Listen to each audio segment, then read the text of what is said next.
We are back with Jennifer and Holly. We got some interesting things to talk about here. Let's start off with the G7. Obviously, a lot going on there. President Trump did not attend a meeting on climate change at the G7. That's been highly criticized. However, the administration had said before, Holly, that they were annoyed that the Macron had crafted the G7 to talk about identity issues and about gender, and then also about climate change, rather than talk about economic issues, which would showcase some of the accomplishments of the Trump administration. Do you think they have a point there? Well, it seems like Macron is trying to be divisive a little bit and maybe highlight. Well, he's trying to pump up his poll numbers. I mean, he also highlight things that are important to him, right? He can't tout their economy because it's a disaster. Right? So they have to talk Same with about the Germans.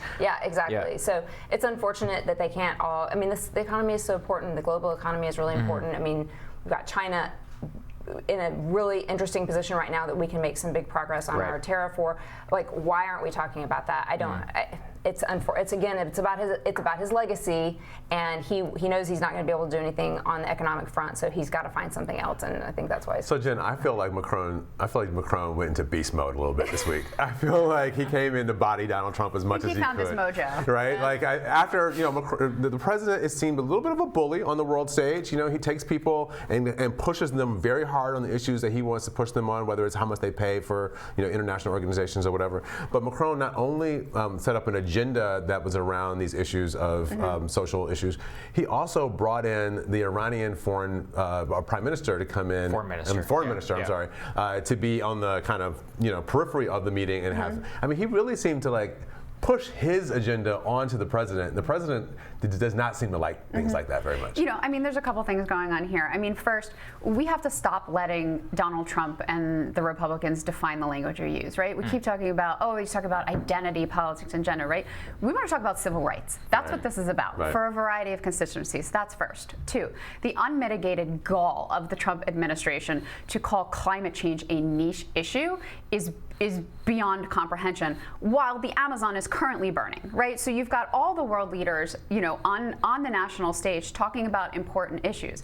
And for America to cede leadership, international leadership, in an issue as important as climate change, I think is very par for the course for this administration. And that's the issue for me. It's about this American leadership question. And it seems like around the world, America is pulling back its ability to lead. And you know what happens when people pull back from leadership? Somebody else jumps in. And who are the other people who are going to take the leadership? That's the case. I mean, this is what I mean. Macron is trying to push us around. I mean, this is France and the European. I mean, our economy is a juggernaut compared to theirs. We can tell them exactly what we want them to do, and most of the time they snap to and they say yes. And I think that is a position that has largely maintained under the Trump administration. I think skipping the climate thing is because their climate resolution that they talk about is all trying to get Trump back into Paris, back into the Iran deal. These are failed international agreements, which, by the way, the Iranians in particular comply with, the Chinese especially don't comply with. And so I think the Trump administration uses more of a unilateralist perspective.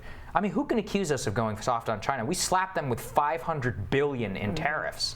Which is going to hurt us, so I can't imagine that Trump would want to talk about that. It's going to hurt them quite a lot more. There's really no issue that Trump can lead on the national stage with, because pretty much every decision that he's made is affecting America in a negative way. Well, we'll see about that. We also have to talk about, this is something that I find very interesting. This is the DNC has voted in this new resolution, is riling up a lot of people on the left, has voted against holding a single issue climate debate. This particular one on climate, but they don't want any single issue debates. Jennifer, as a Democrat, do you think that this is a good or is a bad resolution? So that's a little bit of a loaded question. So I think that a climate debate would be wonderful, but I don't support it for two reasons. Under the current rules that all candidates and the entire DNC agreed to, both at the end of the 2016 election, in 2017, in 2018, and in 2019, that's not a part of the rules that everybody agreed to. And because the DNC was absolutely waylaid for not following specific rules in 2016, though I think that's a bunch of malarkey. And let's be frank, one of the leaders of that movement was Bernie Sanders. Yeah. I mean, there's no question about it. His advocates, his advisors, basically forced this rule structure on the DNC, and now a lot of those same people are coming back to the DNC saying, well, wait, we want to change it. And the answer is no, we all agreed to this, let's do it. And so you're saying that the rules is against a single issue debate? That's is that right. what it is? Okay. That's right. The debates were laid out, and everybody agreed to them way in advance, so that there were no last-minute changes that could surprise anybody or could be seen as unfair. There's a second very, very important reason why I don't support this, and actually this had to be explained to me, and it's something that I didn't think of first, which I think is going to explain my point overall. Yeah. Having a single issue debate, though I don't think there's anybody in the Democratic Party and increasingly in the Republican Party who would agree that climate change is not one of the foremost issues that we must discuss going into the 2020 election and beyond.